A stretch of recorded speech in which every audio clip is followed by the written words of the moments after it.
Dr. Egan Locke peered over his cracked spectacles at the seismic monitor, the thing flickering like a cheap motel sign. He turned to his assistant, Ryla, whose face was as readable as a politician's promise. "Looks like Viridian 5 is giving us the finger again." Ryla smirked, her eyes never leaving the screen.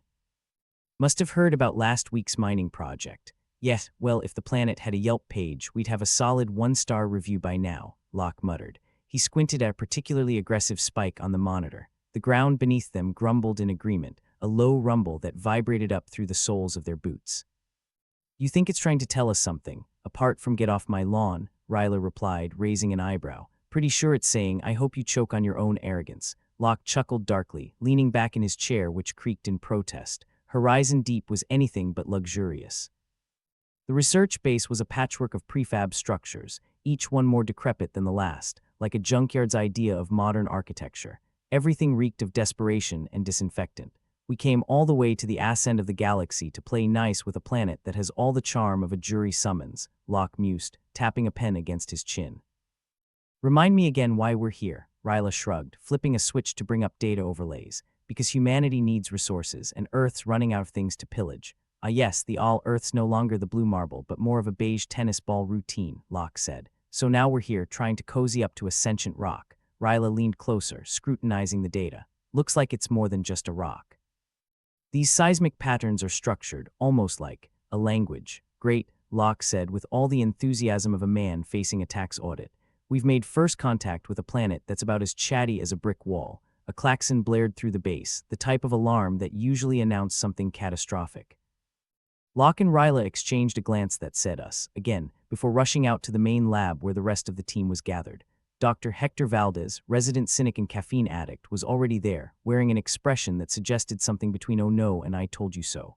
"Looks like Viridian 5 just had a temper tantrum," he announced, jerking a thumb at the holographic display of the planet. A red patch spread across its northern hemisphere like a bruise. "What's the damage?" Locke asked, bracing for bad news. "Minor quakes, nothing serious yet," Valdez replied, sipping his coffee black as bitter as his outlook. "But if these patterns continue, we might see lava flows." Ryla snorted. "Perfect, volcanic eruptions, just what we need to spice things up." Locke rubbed his temples. "All right, crew, ideas. Preferably ones that don't involve packing up and running like cowards." Valdez shrugged. "We could try talking to it, I guess." "Talking to it," Locke repeated dryly. "Do you happen to speak Earthquake, Hector?" "Working on it," Valdez deadpanned. "We could try sending out some kind of signal, something that says, hey, we're just here for the scenery, not the resources." Locke nodded, considering. "It's a long shot, but what the hell. Let's get on it." They set to work like a dysfunctional family in a crisis, with more sarcasm than synergy. Wires were strewn across consoles, lights flickered ominously, and a low hum of machinery provided the soundtrack to their efforts. Several hours later, as they attempted to cobble together a transmitter capable of broadcasting a peace offering, the ground shivered again. "Oh, for crying out loud," Locke groaned. "Can't this planet give us a break?" "I think it just did," Ryla said, pointing to the monitor. The seismic activity had abruptly ceased. "Maybe it's waiting to see what we say," Valdez suggested, his tone skeptical but edged with curiosity. "Wonderful," Locke said. A planetary timeout. They fired up the transmitter, praying to whatever gods remained in this part of the universe that Viridian 5 was open to negotiation. A digital voice, calm and slightly patronizing, began to broadcast their message. "We come in peace. Make sure to mention that we didn't mean to plunder its resources," Ryla added. "Or that mining is merely a side hobby," Valdez chimed in. Locke snorted. "Yes, something like, we swear we didn't see your sentience and think jackpot." Silence stretched out as they waited for a response, the room tense with anticipation and the smell of burnt wiring. Finally, the ground beneath them gave a soft, almost tentative tremor. "That could be a hello," Ryla suggested. "Or a get lost," Valdez countered. Locke sighed, throwing up his hands. "Well, either way, it's progress. We've gone from being ignored to being acknowledged. You really know how to look on the bright side," Ryla said, rolling her eyes. "Hey, if I didn't, I'd have jumped out the airlock ages ago," Locke replied. He turned back to the monitor, watching as new data rolled in, patterns shifting like a mood ring on the fritz. "What's next?" Valdez asked. "We try not to piss it off," Locke said, staring at the screen. "And maybe, just maybe, we find a way to live with a planet that hates our guts." Dr. Egan Locke sat at the edge of his creaky chair, scrutinizing the seismic monitor with the intensity of a man trying to finish a jigsaw with missing pieces. Ryla sat beside him, flipping through data overlays with the practiced boredom of someone who'd seen one too many planetary temper tantrums. "Ever feel like we're just one bad day away from starring in our own disaster flick?" Locke quipped, peering at the screen. Ryla snorted, brushing back a stray strand of hair. Yeah, but at least we'd get top billing. Scientists vs. Sentient Planet, Apocalypse Edition, coming to a ruined theater near you. Locke chuckled, half-heartedly adjusting his cracked spectacles. I wonder if Viridian 5 even knows about our lack of an exit strategy. Maybe it's hoping we'll get creative, Ryla replied dryly, or just give up and die. The door to their lab swished open, and in shuffled Dr. Hector Valdez, radiating the same energy as a man who'd just lost a bet and his last shred of dignity. He held up a tablet, the data flickering ominously. Got some new readings, Valdez announced, dropping the tablet with a thud. Spoiler alert, the planet's pissed. Locke leaned back, folding his arms. Why do I feel like every report you bring is just your way of saying I told you so? Valdez shrugged, settling into a chair. Because I'm the only one who listens when the planet's trying to ghost us. Ryla squinted at the tablet, her fingers flying over its surface. These readings, they're not just seismic, there's some weird electromagnetic interference. Ah, great, Locke muttered. The planet's got superpowers, just what we need, Valdez shrugged. Maybe it's just charging its batteries for an apocalypse. Locke sighed, pinching the bridge of his nose. All right, let's dig into these readings. See if we can make sense of this cosmic hissy fit. Ayers passed in a haze of caffeine and sarcasm, the team poring over data like students cramming for finals they had no hope of passing. The seismic monitor continued its erratic dance, occasionally spiking like it was trying to get their attention, or maybe just flipping them the bird. Hey, check this out, Ryla said suddenly, tapping the screen. There's something beneath us, something big. Locke's eyebrows shot up. Please tell me it's not a nest of angry space worms. Ryla tilted her head, considering. Could be worse. Could be the planet's beating heart or something equally melodramatic. Valdez frowned, leaning closer. Looks like structures. Buried deep but definitely not natural. Alien tech, Locke suggested, trying to sound hopeful but mostly just sounding tired. Unless you're holding out on us about your secret subterranean hobbies, Ryla replied with a smirk. Valdez rolled his eyes. Great, just what we need. Some ancient alien relic that decides to wake up and join the fray. Locke sighed, nodding. Always knew we'd end up in an intergalactic yard sale. The team exchanged glances, the kind that said, well, it's not like we've got anything better to do. They suited up, grabbing the necessary equipment, prepared to venture beneath the base for a closer look at their newfound mystery. Ready to see what's hiding under the bed? Ryla asked, adjusting her helmet. Locke grinned, though it didn't reach his eyes. Only if you promise to hold my hand. Valdez snorted, leading the way. I'll hold your hand, Locke, but you should know I have a tendency to let go when things get dicey. They descended into the bowels of Horizon Deep, the prefab structures creaking ominously around them, as if the base itself was protesting their curiosity. The air grew cooler and heavier with each step, the kind of atmosphere that whispered of forgotten secrets and ancient grudges. Anyone else feel like we're walking into a horror movie? Ryla asked, breaking the tense silence. Don't worry, Locke replied, his voice echoing slightly. I'm sure the aliens just want to offer us tea and biscuits, Valdez snickered. Yeah, and after that, maybe a complimentary probing. They reached the lower levels, the ground beneath them a patchwork of dirt and metal. The readings indicated that the alien tech was close, just beyond the next wall, buried under layers of earth and bureaucracy. Here goes nothing, Locke said, pulling out a scanner. The device beeped in anticipation, like a dog waiting for a treat. The trio worked in uneasy harmony, digging through the layers, a task made easier by the planet's frequent quakes loosening the ground. It wasn't long before they unearthed a fragment of something that shimmered with an otherworldly glow. Holy shit, Ryla breathed, her eyes widening. That's definitely not from IKEA. Valdez whistled low. Pretty sure we've just pissed off the planet's landlords. Locke brushed the dirt away, revealing more of the intricate designs. Looks like some kind of control panel, or maybe a decorative coffee table. Either way, Ryla said, glancing around nervously, I'm not sure we should be messing with this. But if it can explain why Viridian 5's got a chip on its shoulder, it might be worth the risk, Locke argued. Knowledge is power and all that. Valdez shot him a dubious look, or it's just a really flashy paperweight. They knelt around the artifact, examining its features, trying to decode its purpose. Each touch sent a shiver through the ground, as if the planet was shuddering in its sleep, dreaming of past glories and ancient wars. You think this thing's connected to the planet's seismic tantrums? Valdez asked, his voice filled with both skepticism and curiosity. Seems like a safe bet, Locke replied, tracing a finger over the alien glyphs. I'd wager it's either controlling or communicating with the planet. Ryla shook her head. So what do we do? Unplug it and hope for the best. Locke hesitated, reluctant to admit that he didn't have a better plan. Maybe we should try to understand it first, see if there's a way to negotiate with the planet. Because that worked so well in the movies, Ryla said dryly. Valdez shrugged. Hey, if we're wrong, at least we'll be famous. The idiots who unleashed the apocalypse. The team set to work, analyzing the artifact with a combination of scientific rigor and desperate optimism. Each touch, each keystroke was a gamble, the stakes higher than any of them cared to admit. As they worked, the tremors intensified, shaking the base with a force that suggested the planet was losing patience. Walls groaned and machinery rattled, the air filled with the undercurrent of impending disaster. "Think we'll survive long enough to win a Nobel Prize," Valdez joked, though his knuckles were white from gripping the console. "More like a Darwin Award," Ryla quipped, ducking as a loose panel fell from the ceiling. Locke gritted his teeth, focusing on the task at hand. "Stay sharp."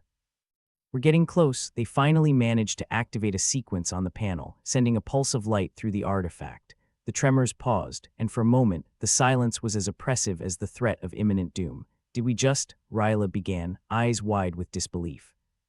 "Either we calmed it down," Locke replied, "or we just hit snooze on a ticking time bomb." Valdez adjusted his glasses, peering at the readings that began to stream across the monitors. "Looks like we've established some kind of connection." Locke nodded, his mind racing with possibilities. "Maybe now we can communicate, find out what it wants, or learn how to apologize in planet speak," Ryla added wryly.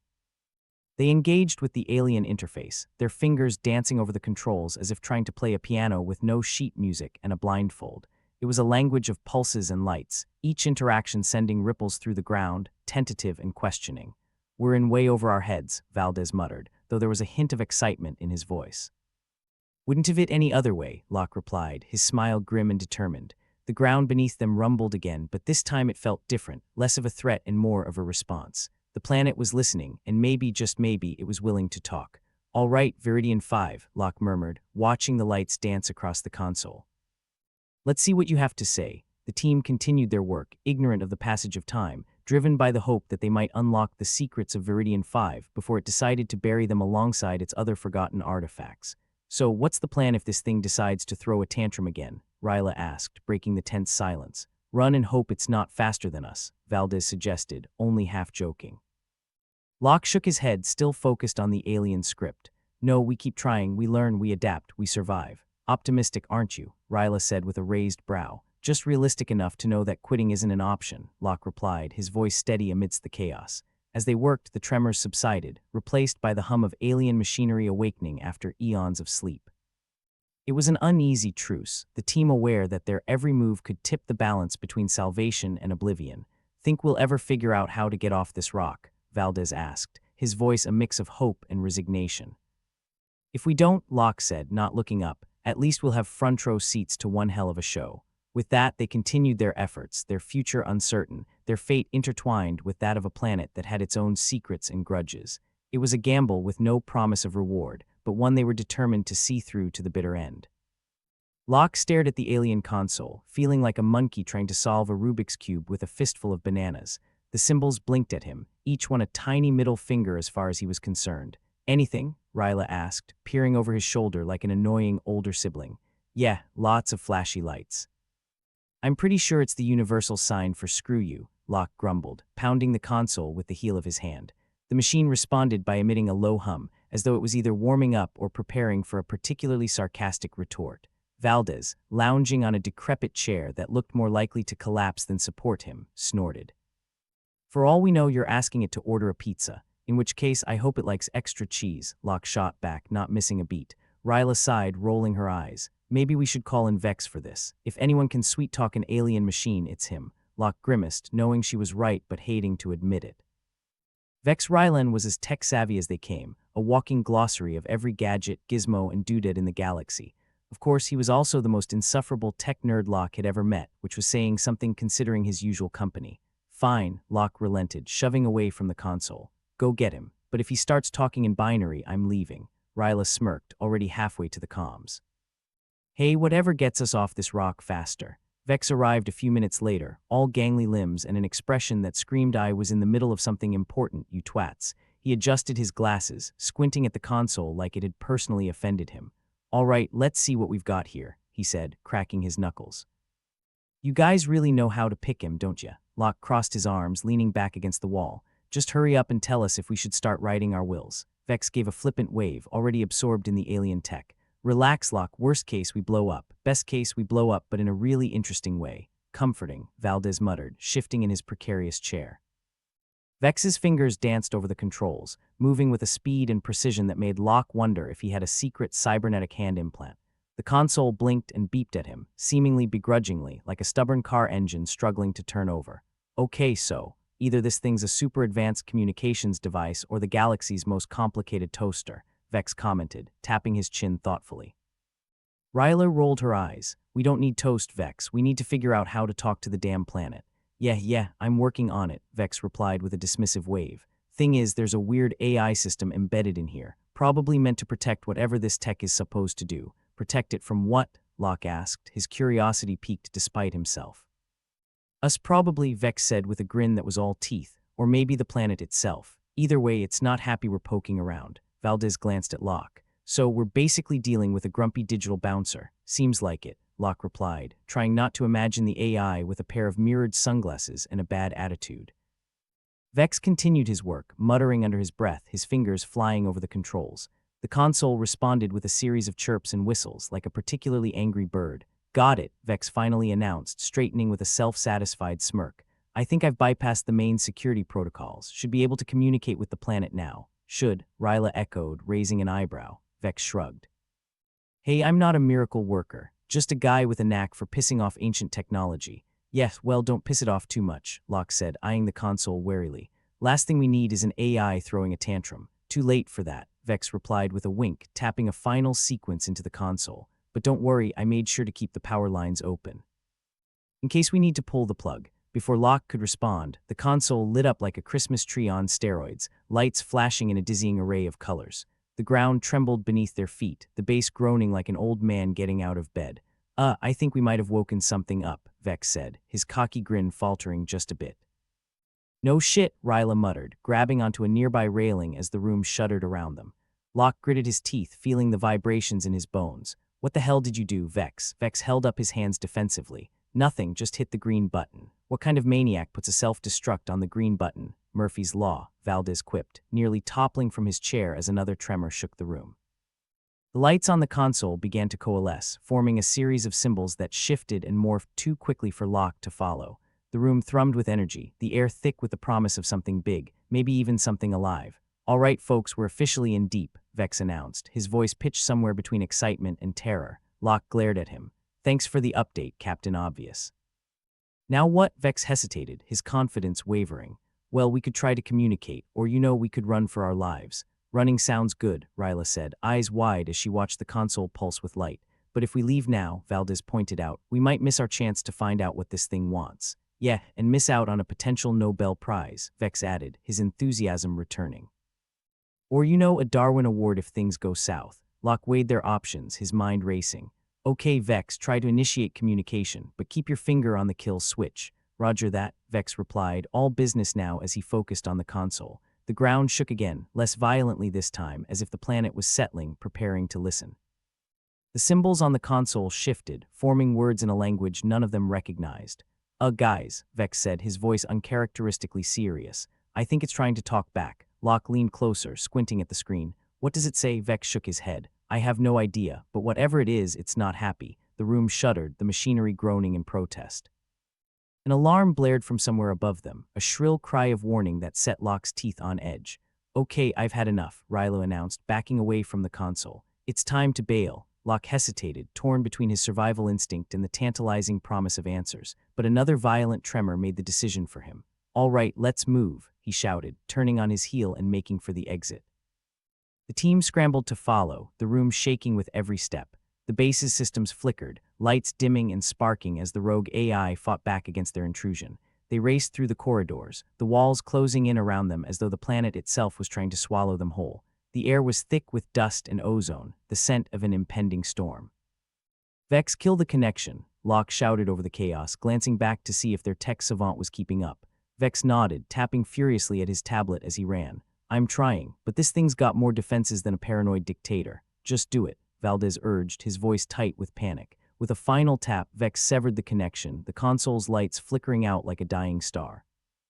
The tremors slowed, the ground beneath them settling into an uneasy stillness. The team skidded to a halt, breathless and wide-eyed, the silence around them as deafening as the chaos they'd just escaped. Did we just survive? Ryla panted, her cheeks flushed with adrenaline. Locke nodded, though his heart still hammered in his chest. Looks like it, for now anyway. Vex grinned, his glasses askew. See. Told you I'd keep us in one piece, Valdez snorted. Barely, we're not out of the woods yet. Locke agreed, his mind already leaping ahead to the next steps. All right, let's regroup, figure out what just happened and how we can use it to our advantage, and maybe grab a drink while we're at it, Ryla suggested, trying for levity despite the lingering tension. Make mine a double, Locke replied with a tight smile, feeling the weight of their situation settle back on his shoulders. They made their way to the main control room, the base eerily quiet now, as if Viridian 5 itself was holding its breath. The air was heavy with unspoken questions, the promise of mysteries yet to be unraveled. All right, folks, Locke began, facing his team with a determined glint in his eye. Let's see if we can make sense of this mess and maybe, just maybe, find a way to talk to this blasted rock without ending up as cosmic roadkill. Vex gave a thumbs up, already diving back into his notes. I'm on it, and this time I'll make sure not to press any more green buttons. Ryla chuckled, the sound shaky but genuine. Here's hoping. I'd rather not end up as a smear on the planetary pavement. Valdez cracked his knuckles, joining Vex at the console. All right then, let's get to work. We've got a planet to chat with. With a renewed sense of purpose, they dove back into their research, the specter of the rogue AI looming over them like a shadow. But they were determined to push forward, to find answers amidst the chaos and prove that even in the darkest corners of space, humanity could still find a way to adapt, survive, and maybe even thrive. And if they managed to thumb their noses at the universe along the way, well, that was just a bonus. Locke rubbed his temples, trying to quell the headache that threatened to crown him king of throbbing misery. The lab smelled like burnt circuits and panic, which was a scent he was becoming disturbingly familiar with. All right, Locke began, trying to sound like a man in control rather than a bewildered space tourist. We've got to split up. This is a two-pronged screw-up we're dealing with. Vex raised an eyebrow. So one group handles the rogue AI, and the other tries to keep this tin can of base from collapsing on our heads, more or less, Locke confirmed. Except with more panic and less chance of success. Ryla crossed her arms. Which team gets the honor of poking the AI with a stick? Locke pointed at himself, Ryla, and Valdez. We're on AI babysitting duty. Vex, you take Durack and Mahler and see what you can do about the structural integrity. Vex gave a mock salute. Aye, aye, Captain. If the place doesn't implode, I'll buy you all around. Sounds fair, Valdez grunted, already regretting the absence of a cold drink in his hand. Any thoughts on how to communicate with Viridian 5 without it using us as toothpicks? Ryla asked, her tone making it clear she wasn't keen on becoming planet mulch. Locke shrugged. Try not to insult its mother, Vex snorted. Good luck with that. I'm off to play space plumber. With a last nod, Vex and his contingent trotted off to the base's creaking underbelly, leaving the others to face the AI, which, according to the blinking lights, couldn't wait to meet them. The console flickered in and out like it had a nervous disposition. Locke swore under his breath. All right, let's see if this thing is in the mood for a chat or a fight. Ryla sidled up beside him. A sentient planet, that's a new one. What do we offer it? A gift card to Universal Destinations, Valdez snickered. Maybe it just needs a vacation, somewhere with less tectonic activity. They approached the console, which sat there like a digital grump, lights blinking in a pattern that was either a code or an elaborate insult. Locke tapped at it gingerly as though it might bite. Okay, AI, Locke muttered. Let's see what your problem is. The screen responded with a garble of alien symbols that Locke couldn't make head nor tail of. Any chance this says hello in a friendly, non-aggressive language? Ryla shook her head. Looks like it's more of a get-off-my-lawn kids vibe. Charming, Locke muttered. Valdez, see if you can make any sense of this. Valdez leaned over, squinting at the screen. Looks like it's trying to tell us something, or it's having a stroke. Hard to say. The ground beneath them trembled, reminding everyone that running out of time was becoming a theme of the day. Valdez fiddled with the controls, trying to coax some cooperation out of the stubborn system. Come on, you overgrown calculator, Valdez mumbled, as if sweet-talking might convince the AI to play nice. Meanwhile, Vex was down in the bowels of the base, trying to patch up a structure that seemed determined to self-destruct. Durack and Mahler were with him, all of them covered in grime and armed with tools that seemed as ancient as the base itself. You think the planet's doing this on purpose? Mahler asked, prying open a panel that groaned in protest. Durack grunted. Wouldn't you if a bunch of humans were poking around inside you? Vex smirked, adjusting his glasses. Hey, at least it's not trying to swallow us whole. Yet, they worked in silence for a bit, the only sound the clinking and clanking of tools against metal. The base groaned ominously every now and then, like it was contemplating the benefits of collapsing. Any bets on who has it worse? Vex asked, eyes on the rusted wiring that looked like it should have retired centuries ago. Durack shook his head. My money's on the AI team. If they fry it, we might get a light show before we die. A comforting thought, Vex muttered, his humor slightly strained this time. Let's just focus on not adding crushed by falling debris to our tombstones. Back with Locke. The conversation with the AI was progressing about as smoothly as a lead balloon. The symbols had changed, now forming a sequence that seemed somewhat familiar, but still irritatingly indecipherable. Anything? Ryla asked, tapping her foot impatiently. Locke rubbed his jaw. I think it's trying to tell us something about its mood. Maybe it wants some peace and quiet, or perhaps a planet-sized latte. Valdez chuckled darkly. Well, unless it's black coffee, we might be out of luck. The screen flickered again, a series of symbols coalescing into something that vaguely resembled an ominous face. Or maybe it was just Locke's imagination filling in the gaps. Okay, this is getting us nowhere, Locke said, frustration mounting. Let's try a different approach. Ryla arched an eyebrow. You mean turn it off and on again because that's all I've got? Locke snorted. More like poke it until it stops growling. Valdez, see if you can trace the power source. Maybe we can cut the backup lines if it gets too rowdy. Valdez nodded, already engrossed in the tangled mess of wires beneath the console. On it, though if I get fried, I'm haunting you both. Noted, Locke replied, turning back to the console as if willing it to cooperate through sheer force of will. In the guts of the base, Vex and his team were making slow progress. They'd managed to stabilize a few key points, but the situation was still precarious at best. How's it looking? Durek asked, wiping sweat from his brow. Like a house of cards in a wind tunnel, Vex replied, not looking up from his work. Mahler grunted. Think Locke and the others are having any more luck, Vex shrugged. If they're not BBQ'd by now, I'll count it as a win. Optimistic as always, Durek muttered, tightening a bolt that seemed intent on escaping its duties. Hey, if I stop being optimistic, Vex said, his voice echoing slightly in the confined space, the whole galaxy might just implode out of spite. They continued their work, each minute feeling like an ire, each groan from the structure reminding them just how little time they might have left. Back with Locke, the situation was deteriorating faster than a politician's promise. The AI responded with a series of beeps that sounded suspiciously like laughter, or perhaps maniacal cackling. Okay, now it's just taunting us, Ryla said, rolling her eyes. It's like it knows we can't understand a damn thing, Locke grumbled. Valdez, any luck with the power lines? Valdez, now looking slightly frazzled, popped up from beneath the console. I've found them, but cutting them could either shut it down or blow us up. 50-50 odds. Not exactly the kind of odds I like, Locke replied. But if it keeps acting like a cosmic troll, we might not have a choice. Ryla nodded, her demeanor shifting slightly from sardonic to serious. We need to be ready to bail if it goes south. Agreed, Locke said, his mind racing through possible contingencies.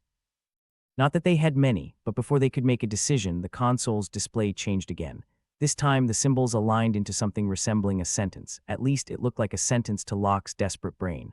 Guys, Locke said, pointing at the screen. I think it's trying to give us a message, or its grocery list. Hard to tell. Ryla leaned in, squinting at the symbols. What's it say? Valdez joined them, peering over Locke's shoulder.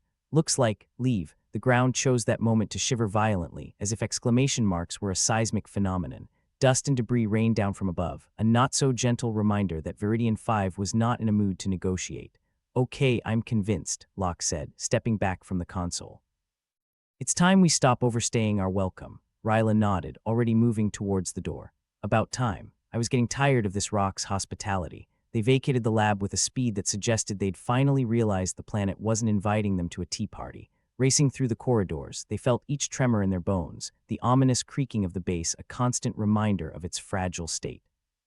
Vex and his team were already waiting near the exit, looking a mixture of relieved and resigned. Status update, Vex asked, tossing Locke a grim smile. Let's just say the AI suggested we leave in a hurry, Locke replied. Well, at least it's giving us a head start, Vex quipped, adjusting his tool belt. Durek grunted. Wouldn't want to miss the main event. They gathered at the exit, the vast and unforgiving landscape of Viridian 5 stretching out before them. The horizon was dark with ominous clouds and the air crackled with static. What's the plan? Mahler asked, glancing nervously at the sky. Locke took a deep breath, trying not to let the overwhelming sense of impending doom crush him. We find a way off this rock. Fast? Do we even have an exit strategy? Ryla inquired, her tone suggesting she already knew the answer. Nope, Locke replied, a wry grin tugging at his lips, but I'm open to suggestions. Vex checked his tablet, frowning at the readings. I've got bad news and worse news. Bad news, the base isn't going to last much longer. Worse news, we're fresh out of escape pods. Well, isn't that just peachy? Valdez commented dryly. Isn't it just? Locke agreed. Here's the deal, we need to figure out how Viridian 5 communicates and see if there's a way to stop whatever it's planning. Or what? Durek asked, skepticism etched on his face. Or we become the galaxy's newest crater, Locke said, not bothering to sugarcoat it. Ryla sighed. Great, just another day in paradise. They all stood there for a moment, contemplating their dwindling options and the increasingly hostile planet. The wind picked up, swirling dust and debris around them like some cosmic janitor sweeping them towards oblivion. All right, team, Locke finally said, clapping his hands together as if that would magically conjure a plan. Let's get to work. As they turned back towards the base, the grim realization set in. They had a sentient planet to convince, a rogue AI to placate, and not a single clue how to do either. But if they'd learned anything from their time in the unforgiving expanse of space, it was this. When the universe screws you over, you screw it right back. Even if it means doing so with a crooked grin and a prayer that somehow, someway, they'd survive the cosmic joke that was Viridian 5. Well, if the universe had any sense of humor, it was the kind that made you laugh right before it kicked you in the teeth. And right now, Dr. Egan Locke felt like he was smack in the middle of a cosmic comedy show where the punchline was his rapidly approaching demise. As he stood at the base of the horizon deep, the structure groaned around him like an old man with a bad back, a fitting metaphor if he ever saw one. Locke, we've lost the comms, Ryla reported, her voice a mix of annoyance and that special kind of dread reserved for when you're about to get stranded on a sentient planet with a bad attitude. Of course we have, Locke muttered, rubbing his temples as if that would conjure up a miracle. Why not? It's not like we needed to call home and tell them we're about to become human pancakes. Valdez was hunched over a battered console, the screen flickering like it was powered by the last hope of a dying star. I could try rerouting through the auxiliary systems, but considering they were built when dinosaurs roamed the Earth, I'm not holding my breath. Locke sighed, glancing at Ryla. Any other good news you'd like to share? Ryla shrugged, a sardonic smile playing on her lips. Well, at least we're not dead yet. Yet, Locke echoed, as if savoring the word. A lovely little reminder of our ever-shrinking future. Meanwhile, Vex and his crew were doing their best impression of ants trying to hold up a collapsing hill. The structural integrity of the base was, to put it nicely, about as solid as a politician's promise. As Vex yanked on a lever that protested with a screech, he glanced at his team. All right, Durek Mahler, let's see if we can stop this place from folding like a cheap lawn chair. Mahler wiped a grimy hand across his forehead. How's the rest of the team doing? They still wrestling with our friendly neighborhood AI? Vex chuckled darkly. Last I heard, the AI suggested we leave. Not really the warmest of goodbyes, Durek grunted. Not like we have much choice. If this place goes, we're going with it. Yes, Vex agreed, tightening a bolt that looked like it had given up on life. But let's see if we can at least make it to last call. Back at the lab, Locke was desperately trying to juggle his options. Not that he had many. The seismic monitors were doing a fine job of letting them know just how screwed they were, each line graph resembling a particularly aggressive roller coaster. Any bright ideas? Locke asked over his shoulder, not really expecting a miracle but willing to entertain one if it came knocking. Ryla leaned against a console, arms crossed. Well, we could always ask Viridian 5 nicely to stop trying to kill us. Maybe offer it a muffin basket, Valdez snorted. You think it likes blueberry or chocolate chip, Ryla smirked. My guess, death by chocolate. Figures, Locke said, staring at the alien console like it might suddenly sprout a helpful post-it note. All right, let's focus. If we can't communicate with Earth, we need to figure out what Viridian 5 wants, aside from our untimely deaths, Valdez offered. Locke frowned, nodding slowly. Exactly. If we can decode its mood swings, maybe we can. Pacify it. Ryla rolled her eyes. Yes, because nothing says don't kill us like a human guessing game. Hey, Locke replied with a dry grin, when you're out of options, you play the hand you're dealt. Even if it's a losing one. As if on cue, the floor shuddered beneath them, reminding everyone that their time was running out faster than a politician caught in a lie. Dust and debris rained down like confetti at a particularly depressing parade. Nice timing, Ryla muttered, brushing off her shoulders. Think of it as motivation, Valdez said, as he glared at a stubborn wire refusing to cooperate. Nothing gets the brain working like impending doom. Vex and his team weren't faring much better, fighting a losing battle against the base's stubborn architecture. Every patch they fixed seemed to spring a new leak, like some kind of mechanical whack-a-mole from hell. Sweat dripped into Vex's eyes, making him blink furiously as he tightened yet another recalcitrant screw. How's it going up there? Vex called out, his voice barely carrying over the cacophony of their desperate repairs. Locke's response crackled over the intercom, a blend of static and sarcasm. Oh, just trying to outsmart an AI and a planet. How about you? We've got the base holding together with duct tape and prayers, Vex replied, a hint of humor in his voice. But we're running out of both. Join the club, Locke said, his voice grim but steady. We're working on a plan, though plan might be a generous term. Vex chuckled. Generous? You, Locke, are a master of understatement. Better than nothing, Locke said, a touch of warmth in his voice despite the cold reality pressing down on them all. The bass creaked ominously again, a low groan that seemed to speak of long-forgotten grudges and the weight of time. Everyone paused, listening, waiting for the next disaster to strike. All right, Locke said, cutting through the silence. We need to split up. Valdez, you're with me. Ryla, coordinate with Vex and see if there's anything we can do to stabilize the base. Ryla nodded, already moving. Let's go, boys. Time to see if we can patch this thing up before it falls on our heads. Vex sighed, glancing at Durek and Mahler. You heard the lady. Let's get to it. Locke and Valdez made their way deeper into the lab, each step feeling like it might be their last. The alien console flickered as they approached, the symbols shifting in a way that suggested it was aware of their presence. All right, you overgrown Tamagotchi, Locke muttered, hands on his hips. What do you want? The console beeped, a series of lights dancing across its surface. It was almost playful, like a cat toying with a mouse. Valdez squinted at the display. You think it's laughing at us? Probably, Locke replied. But maybe it's trying to tell us something useful for once. Valdez snorted but didn't argue. Instead, he focused on the console, the two of them working in tense silence as they tried to decipher its cryptic messages. Meanwhile, Ryla and Vex were overseeing the structural salvage operation. Vex had rigged a makeshift support system, a jumbled tangle of metal and wires that somehow held together despite all logic. How long do you think this will hold? Ryla asked, eyeing the contraption with a mixture of hope and skepticism. Long enough to make a run for it, I hope, Vex replied. What about our illustrious leader? Any luck on his end? He's working on it, Ryla said. Though with our luck, Viridian 5 will decide we're not worth the effort. Vex nodded, his expression grim.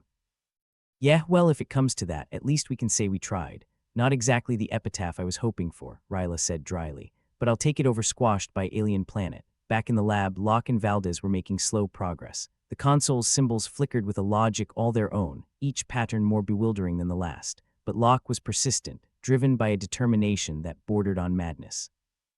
Looks like it's responding, Valdez said, his voice a mix of surprise and relief. Good, Locke replied, wiping sweat from his brow. Let's see if we can figure out what it's saying. The ground shivered again, a reminder of the ticking clock hanging over their heads. They worked quickly, piecing together the puzzle with the desperation of men who knew they were running out of time. Got it, Valdez said suddenly, his eyes wide with disbelief. I think it wants peace, Locke blinked, taken aback. Peace, as in a ceasefire. Seems like it, Valdez replied. But it's conditional. We have to leave and stop our interference. Locke nodded slowly, the weight of the revelation sinking in. Right, so it wants us to bugger off and let it nap in peace. Exactly, Valdez said with a wry smile. Guess we're not the best house guests. Never were, Locke agreed, turning to the intercom. Vex, Ryla, get ready to move. We've got a way out. The response was immediate, a crackle of static followed by Vex's voice. On our way. What's the plan? Simple, Locke said. We pack up our things and get the hell out of Dodge. With a shared sense of urgency, they scrambled to put their hasty escape plan into action. Supplies were gathered, the most essential equipment packed. It wasn't much, but it might just be enough. Ryla and Vex joined Locke and Valdez in the lab, their expressions a mix of relief and skepticism. You really think this'll work? Ryla asked, her voice edged with doubt. It better, Locke said, because if it doesn't, we're fresh out of ideas. Well, when you put it like that, Vex said, adjusting his glasses. I'm convinced. They moved quickly, the base around them groaning under the strain of 1,000 unseen forces. Every step was a race against time, a delicate dance on the edge of disaster. Yet as they worked together, there was a sense of camaraderie, a shared understanding that carried them through the chaos. It was the kind of bond forged in fire, the camaraderie of survivors who knew what it meant to face the darkness and spit in its eye. Ready, Locke called out, his voice steady despite the turmoil around them. As ready as we'll ever be, Ryla replied, her expression determined. With one last look at the lab, Locke led the way, the team following close behind. Together they made their way through the crumbling base, the path ahead illuminated by the occasional flicker of emergency lights. The doors hissed open as they approached, revealing the vast, unyielding landscape of Viridian 5. The sky was dark, the air heavy with the promise of storms, yet there was a strange calmness in the distance. All right, Locke said, taking a deep breath. Let's go make peace with the planet. With that, they stepped out into the unknown, a ragtag band of survivors with nothing but their wits and a stubborn refusal to give up. And as they marched towards whatever fate awaited them, one thing was certain. In the cosmic game of life and death, they were determined to play to the bitter end. Vex Rylan wiped a streak of sweat off his brow with the back of his hand, which was a pointless gesture given the overall swamp-like atmosphere of Horizon Deep. It was like the structure itself was perspiring in anxiety, worried about what the hell the humans were going to break next. He looked over at Durak, who was busy scribbling on a datapad like a student taking last-minute notes before a final exam. Durak, you come up with a way to drop our average life expectancy from a week to maybe, I dunno, a month? Vex called out, punctuating his question with a sarcastic twist of his mouth. Durak smirked without looking up. Oh sure, I found the fountain of youth, but I left it in my other spacesuit. Vex chuckled, a low, dark sound that matched the ambience of their dire circumstances. All right, folks. Focus up, we're gonna play the oldest trick in the book. Make him think they're on the losing side, even when they're not. Mahler looked up from his futile attempts to cajole an ancient screen into displaying anything other than static. You mean we're going to bluff a sentient planet? Sounds like a plan only a madman would love. Exactly, Vex replied, grinning like someone who knew they were doomed but intended to enjoy the ride down. Turns out this alien console might be more useful than a doorstop after all. If we can rig it to show Viridian 5 what we're capable of, it might just back off. Ryla sauntered over, arms crossed and looking as unimpressed as ever. So you propose we scare a planet into submission with some kind of intergalactic PowerPoint presentation? Essentially, yeah, Vex shrugged, but with less pie charts and more existential dread. Ryla snorted. Well, if that's not an invitation to disaster, I don't know what is. I'm in. No guts, no glory, Vex quipped. Besides, nothing else has worked. Durak finally looked up from his datapad. So we're betting on a threat we can't actually back up. This is either genius or suicidal. Can it be both? Vex said. Now, let's get this show on the road before the planet decides to give us a more permanent eviction notice. They gathered around the alien console, an unholy alliance of desperation and ingenuity. Vex began tapping away at the controls, his fingers flying over the keys like a concert pianist playing his final performance. The console hummed and flickered, symbols dancing across the screen in a language nobody understood but everybody feared. All right, folks, Vex announced, time to give Viridian 5 a peek into a future without us meddling. Locke and Valdez appeared just in time to witness the unfolding spectacle. What's going on? Locke asked, eyeing the console with suspicion, as if it might transform into a snake and bite him on the nose. We're about to unleash the equivalent of a cosmic horror flick, Vex explained. Get the popcorn, Valdez raised an eyebrow, and if it doesn't buy our little cinematic masterpiece, then we're screwed, Ryla said bluntly, but at least we'll have gone down swinging. With a final flourish, Vex hit the execute command. The console's screen flared to life, projecting a holographic image that shimmered in the air above them. It was a detailed simulation of Viridian 5's potential extinction, a desolate landscape, devoid of life, echoing with the silence of a place where hope had long since given up. Well, that's cheerful, Mahler said, though his tone suggested he was impressed despite himself. Locke watched the hologram with a kind of grim fascination. Think it'll work, think it has to, Vex corrected. Desperate times and all that. The ground rumbled beneath them, a gentle reminder from the planet that it still held all the cards. It was a subtle gesture, like a poker player raising an eyebrow to test the resolve of their opponent. Feels like we're negotiating with a deity, Durak murmured, half to himself. More like we're haggling with a landlord who'd rather see us evicted, Ryla replied. Let's hope it finds our offer convincing. The console beeped again, the symbols rearranging themselves into what might have been a response, or an insult. It was hard to tell with alien tech, which had all the charm of a cryptic crossword puzzle designed by a sadist.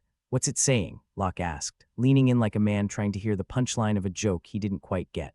Valdez squinted at the display. Seems like it's considering our proposal, though it probably thinks we're bluffing.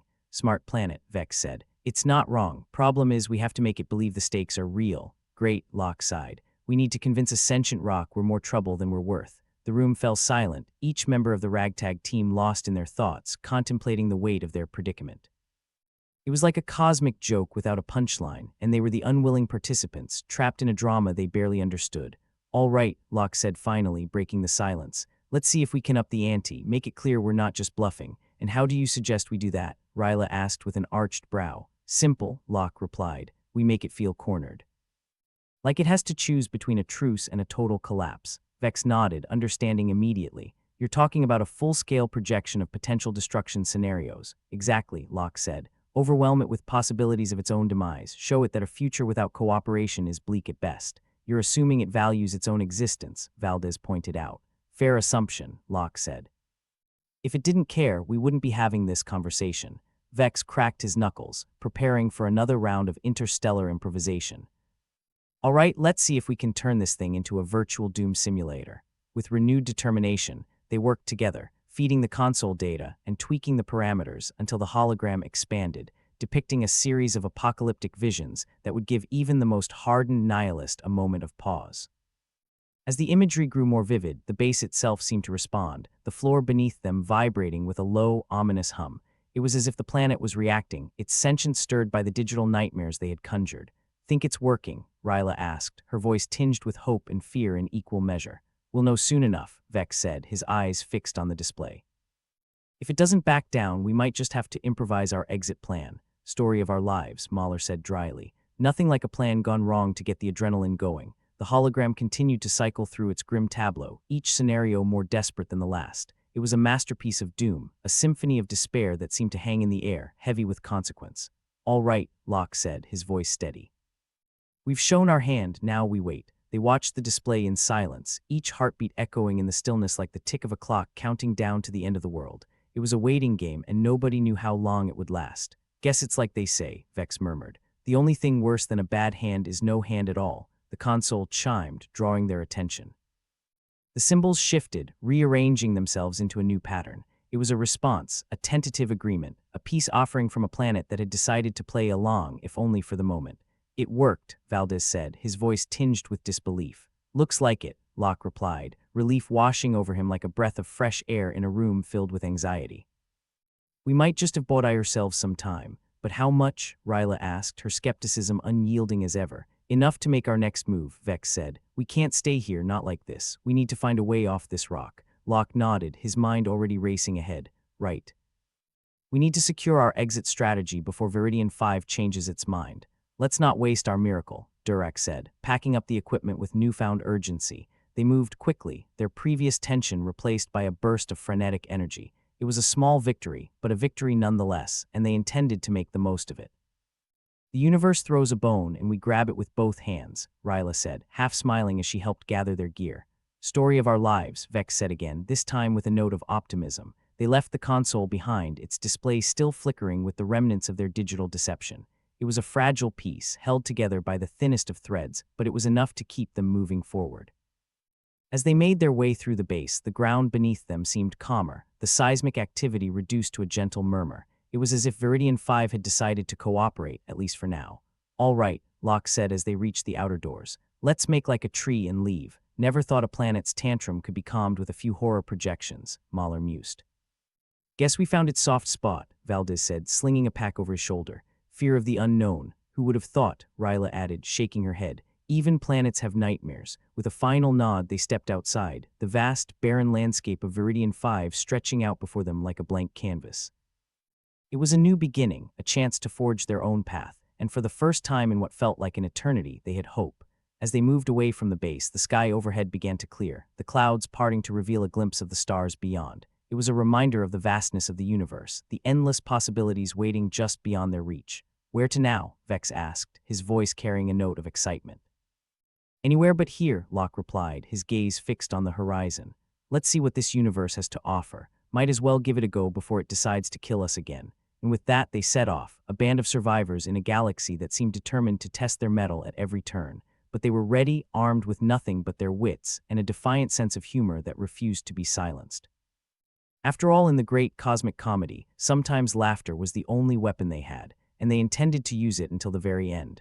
The lab reeked of burnt circuits and desperation, the kind of smell that clings to you like a bad decision. Dr. Egan Locke, feeling like he was stuck in a cosmic comedy with no punchline, took a deep breath and faced the flickering alien console. It was like trying to negotiate with a toaster that had delusions of grandeur. "So," Locke said, glancing at the team, "we're really doing this. Bluffing a planet into submission. Sounds like a plan my drunk uncle would approve of." "Your uncle sounds like a hell of a guy," Ryla replied, arms crossed and unimpressed. "But at least he'd drink with us afterward." "Focus," Vex said, managing the chaos like a reluctant ringmaster. "We need to convince Viridian 5 that without our interference, it's got a one-way ticket to Doomsdayville." Durack snorted, tapping on his datapad.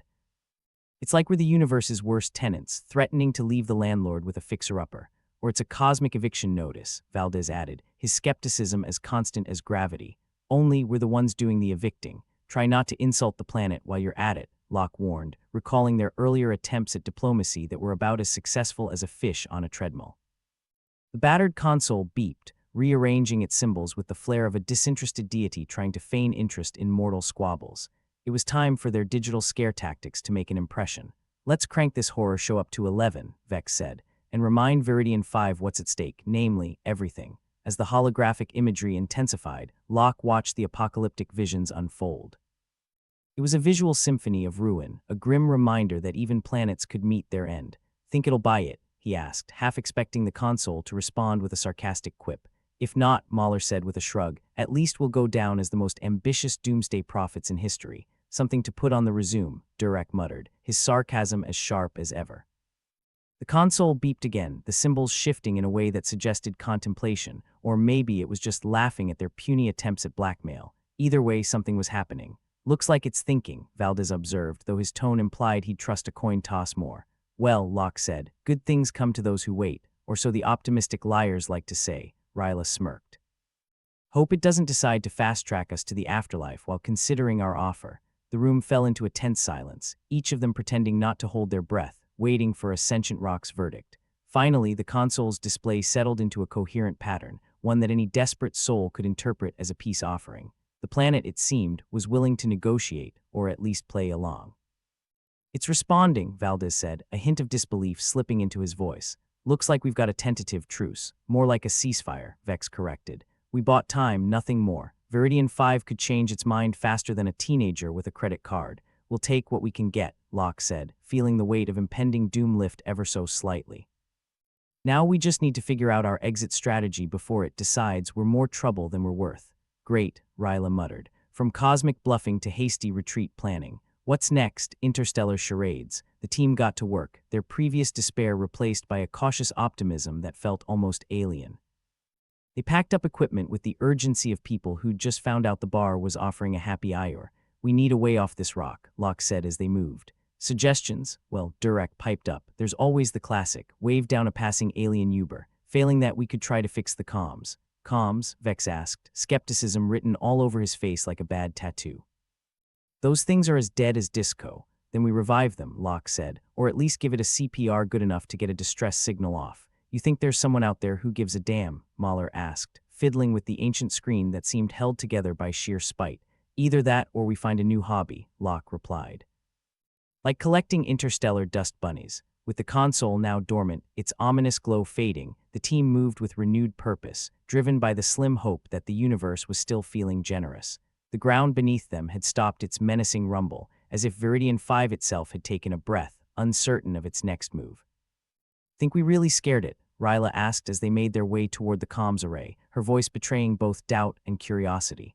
"Maybe," Valdez said, "or maybe it's just as confused about us as we are about it. Either way, we've got a chance." Locke led the way, feeling like a man who'd just cheated death in a poker game with the Grim Reaper. The comms array, situated at the far end of the base, loomed ahead like a monument to dashed hopes and technological ineptitude.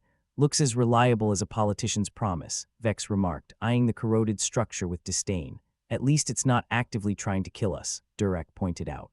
Yet, the comms array had seen better days, possibly back when dinosaurs roamed the Earth. Its panels were rusted, its wires exposed like the innards of some unfortunate beast. "Right," Locke said, rolling up his sleeves like a mechanic about to tinker with a particularly troublesome engine. "Let's see if we can coax a miracle out of this junk." Ryla, ever the realist, crossed her arms. "And if that fails, there's always Plan B," Mahler said, though no one had the heart to ask what Plan B was.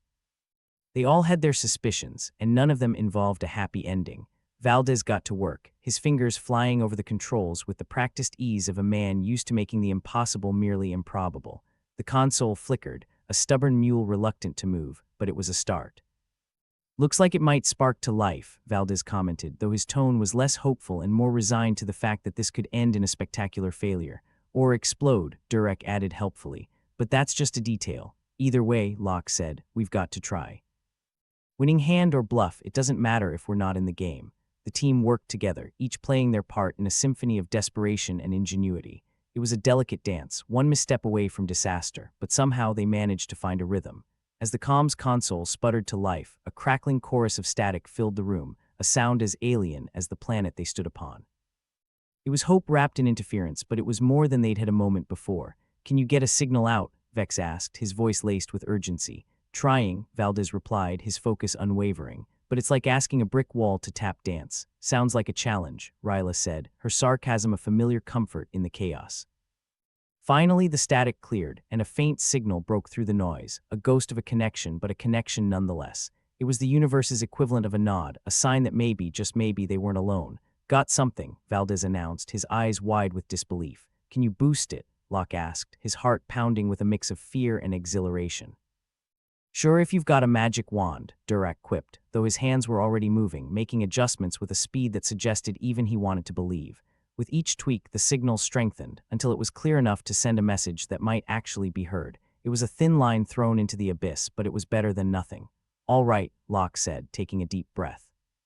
Let's send our SOS and hope someone's listening. What's the message? Ryla asked, her tone practical as ever. Help, Locke replied, with a side of please and some pretty pleas for good measure. As the message was sent, the team held their collective breath, waiting for a response that might never come. It was a moment suspended in time, a pause in the mad dance of survival. Think it'll work? Vex asked, though the answer was as uncertain as their future. Who knows, Locke said, a wry smile tugging at his lips. But we've made it this far on luck and stubbornness. Might as well keep pushing our luck. The team stood together, a ragtag group of survivors clinging to the hope that their cosmic bluff had paid off. In the grand scheme of things, they were nothing more than ants beneath the boot of fate, but for now they had a chance. And in the dark humor of the universe, sometimes a chance was all you needed. The lab smelled like burnt circuits and a bad day, but Locke had come to see it as home. Well, home minus a roof and anyone who cared enough to send a greeting card. The battered console sat in the corner like a sullen teenager, its flickering display giving off a sickly glow. This place could use a remodel, Ryla quipped, waving away the acrid smoke lingering in the air. Add a sunroof or something. That's one way to let in the death rays, Locke said. But hey, natural light, right? Valdez snorted, fiddling with the seismic monitor that seemed to express its own opinion through ominous, rhythmic beeping. No point fixing a sinking ship unless you fancy a cruise on the Titanic. Thanks for the pep talk, Valdez, Vex interjected, brushing dust off an old tablet. Next you'll be selling life insurance policies. Someone's gotta be the realist, Valdez replied with a shrug, his skepticism as unyielding as the rusted metal around them. All right, folks, Locke announced, clapping his hands together like he had a plan worth following. We've got communications back. Now we just need to reassemble the base like a jigsaw puzzle made out of despair and duct tape. Durack joined them, his datapad tucked under one arm. Better hope we've got enough duct tape then. Not to worry, Mahler said, leaning against a wall that looked like it was one good sneeze away from collapsing. I've got plenty of hot air to keep it all together. Locke shook his head, amused despite himself. All right, valiant idiots, let's get to it. The sooner we finish, the sooner we can pretend we're somewhere less depressing. They scattered to their tasks, each one an expert in their own particular brand of nonsense. Ryla and Durack tackled the power systems, which were as stable as a caffeine addict on their 7th espresso. Vex and Mahler took on what remained of the structural integrity, while Valdez and Locke focused on the communications array, hoping to establish a more reliable link with Earth. The base was a puzzle, and not one of those fun 1,000-piece ones with a picture of a cat. No, this was more like an infuriating mess of missing pieces and mismatched edges. Yet somehow, through a mix of ingenuity and sheer stubbornness, they made progress. If we pull this off, Ryla said, tightening a bolt that seemed intent on loosening itself at any given moment, we're going to be legends. Legends, Durack echoed, his tone dripping with sarcasm. More like cautionary tales. You say tomato, Ryla replied with a grin. I say job security. Locke watched them with a mix of pride and disbelief. It was a miracle they hadn't blown themselves up yet, but then again, he supposed miracles were what they did best. Over the next few hours, the base began to take shape. The seismic monitor stopped its angry beeping, settling into a steady rhythm that suggested Viridian 5 was either content or plotting their demise in silence. Either way, it was a welcome change. Look at that, Mahler said, gesturing to the monitors displaying seismic activity. Our favorite rock seems to be chilling out. Maybe it realized we're the least of its problems, Durack suggested. Or maybe it's just biding its time, Valdez said, waiting to see if we'll self-destruct without its help. Then let's not give it the satisfaction, Locke replied, wiping sweat from his brow. We're close to getting the comms back up. Let's keep at it. As they worked, Locke couldn't help but reflect on their place in the universe. Here they were, a motley crew trying to convince a sentient planet not to squish them like bugs. It was as absurd as it was profound, and it made him wonder if humanity had any right to meddle with worlds they barely understood. Deep thoughts, boss, Ryla asked, interrupting his reverie. Something like that, Locke admitted. Just thinking about our place in the universe. You know, light stuff, Ryla chuckled. Oh sure, nothing like an existential crisis to spice up an already perfect day. Got any wise advice? Locke asked, half serious. Yeah, Ryla said, grinning. Don't get squished. Locke nodded, the weight of their situation settling back onto his shoulders like an old coat. I'll keep that in mind. Finally, after what felt like an eternity of tinkering and swearing, the comms array crackled to life. A faint signal hummed through the static, like the universe hesitating before deciding whether to throw them a bone. Earth, do you copy? Locke spoke into the microphone, his voice steady despite the tension crackling in the air. This is Horizon Deep. We've managed to re-establish communications. Please respond. They waited, the silence stretching between them like a tightrope. Even Durek had stopped his usual snark, the gravity of the moment pressing down on them all. Then, from the depths of the static, a voice broke through. Faint, distorted, but unmistakably human. Horizon Deep, this is Earth. We read you. What's your status? The room erupted into cheers, a cacophony of relief and disbelief. They'd done it. Against all odds, they'd made contact. Earth, you have no idea how good it is to hear your voice, Locke said, a wide grin splitting his face. We've got a situation here on Viridian 5. The planet's sentient and not too happy about our visit. The voice on the other end faltered for a moment, as if trying to process the absurdity of their statement. Can you repeat that? Locke chuckled, a sound tinged with equal parts madness and relief. You heard me.